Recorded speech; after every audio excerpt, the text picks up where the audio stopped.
Sveiki visi, norėčiau su jumis pasidalinti vieną rašto vietą iš Dievo žodžio, Biblijos, iš laiško Tesalonikiečiams 5 skyrius 14 eilutė. Apaštalas Paulius rašo taip: raginame jūs, broliai, įspėkite nedrausmingusius, padrąsinkite liūdinčius, palaikykite silpnuosius, būkite kantrūs su visais.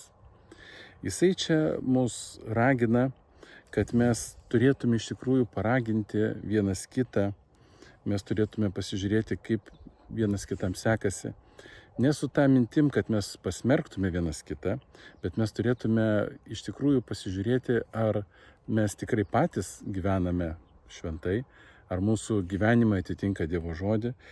Ir turėtume įspėti tada nedrausmingusius, tuos, kurie nuklydo nuo tikėjimo, kurie pasuko savo keliais, pasuko pasaulio keliais, pasuko tais keliais, kurie jiems patinka daryti. Mes turėtume tokius brolius įspėti.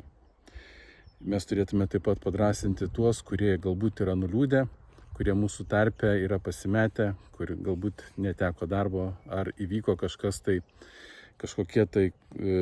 kažkokie nelaimingi atsitikimai ar dar kažkas. Mes turėtume šitus brolius padrąsinti. Mes turėtume palaikyti silpnuosius, tie, kurie bando keistis, kurie bando keisti savo gyvenimą, kurie bando išeiti iš visokių nepriklausomybių, iš savo ydų, iš savo nuodėmių. Mes turėtume juos palaikyti, o svarbiausia, mes turėtume būti kantrus. Yra visada sunku atrasti tą kantrybę ir mes labai norime, kad kiti turėtų su mumis kantrybę.